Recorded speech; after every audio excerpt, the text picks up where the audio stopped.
where for 40 years in the wilderness, God continues to provide them with food, water, and guidance, not because Israel had earned it. The text that I'm wanting to use from the 5 first chapters of the Bible is how the Israelites trained and circled in the desert for 40 years. And the second generation of Israelites is the generation that made it into the promised land. And then that the original distance from Mount Sinai to the promised land was originally supposed to be only 11 days on, but Deuteronomy 1:2 says normally it takes only 11 days to travel from Mount Sinai to Kadesh Barnea. So that's the information I wanted to use. And also from the last sermon from last week, time and making an impact and passing down the love down to generations before we leave the earth is important. And so that's like the context I want to use. The connections I made from the information, this could be like a goal or like something given personally to you by God. But for me, it made me think of like the day of Revelations. For me, the promised land would be when Jesus comes, or like the day of my judgment. And reading about it, although it's like about the Old Testament and not about the New Testament, which is where Revelations is, for me, the promised land would be when Jesus would return and the day of judgment. And as Israelites trained in the desert, I would need to train my faith for that day. And back to the song, every time I'd hear the lyrics, like, come Jesus come, we've been waiting so long, it would like make me think like, okay, well, am I ready to say that? Am I ready to confess like for Jesus to come back? Like, am I ready? Is my faith ready? And yeah, and these lead to different areas. So in 2026, I don't know about everybody's, dreams and goals in 2026, but my dream and goal is to go to college. And for me to do that, I believe that God wants us to live for his kingdom and his glory, and to live and be like his image someday. And so this picture kind of shows like whenever I see the mirror, I see Jesus reflecting like back to me.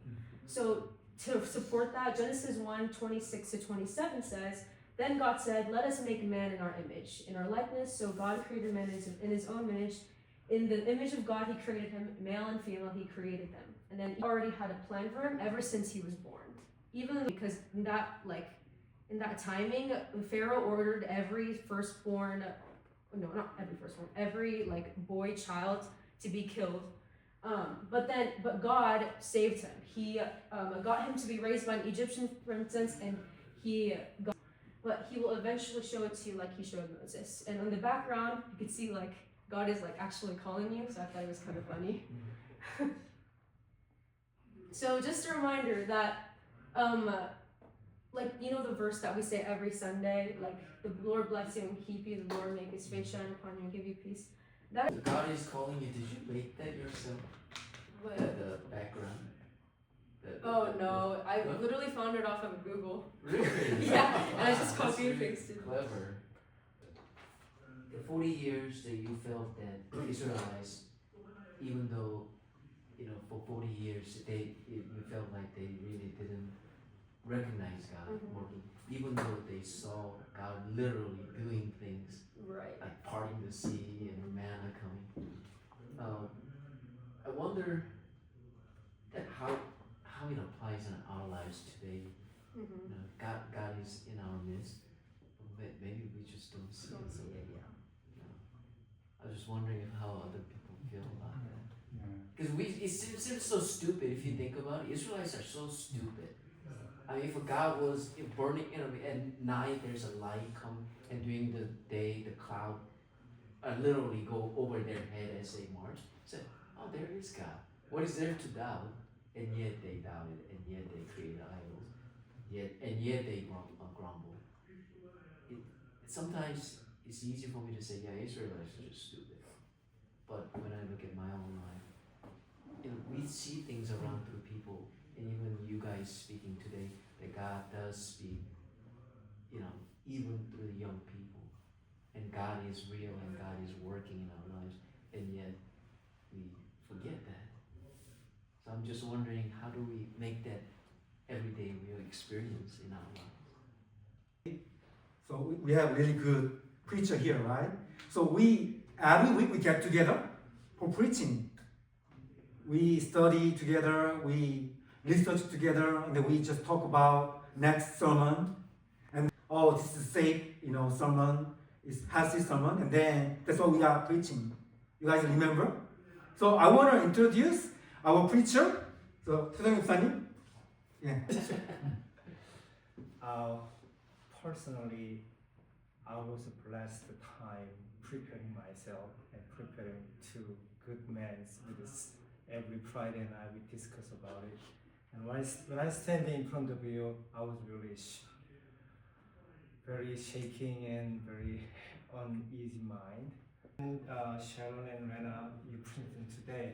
I got confidence. Oh wow, this is God wants us to do this way.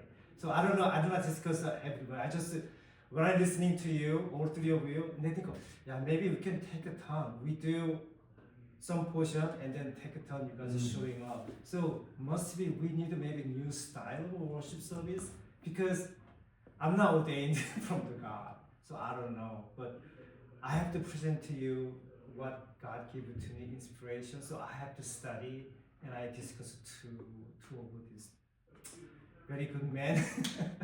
And then I can present to you, and then we have a discussion after the service. So this is kind of we build up. I think maybe this is God wants us maybe new style worship. I don't know. So if you agree, we can keep doing. But I was not ready, but it was a good opportunity for me. Thank you. We start from Egypt and literally walk that 11 days. Is it hard? I mean, is it even possible? I don't even know. It is very hard. I went to the Mountain Sinai because there's a hot, so we have to from Israel to go the cross border Egypt and Israel, and we have to cross border at night. So we have to wait until 10 or 11 night because we cannot cross over the Mountain Sinai top. So we have to only 10 or 11 and cool down until 2 o'clock. We keep going. In a sense, you still want to be a doctor, but it's a completely different purpose, right? I think that's something many of us, I wish I recognized that at your age. I mean, it was in my 40s, Just look at that 30 years of life, right? And I think that's the lesson for me is that first generation, like you guys said, it's not life wasted actually. Giving us wonderful sermon because we can relate to what you guys are saying, and we are so encouraged to see that God is working in the lives of young people.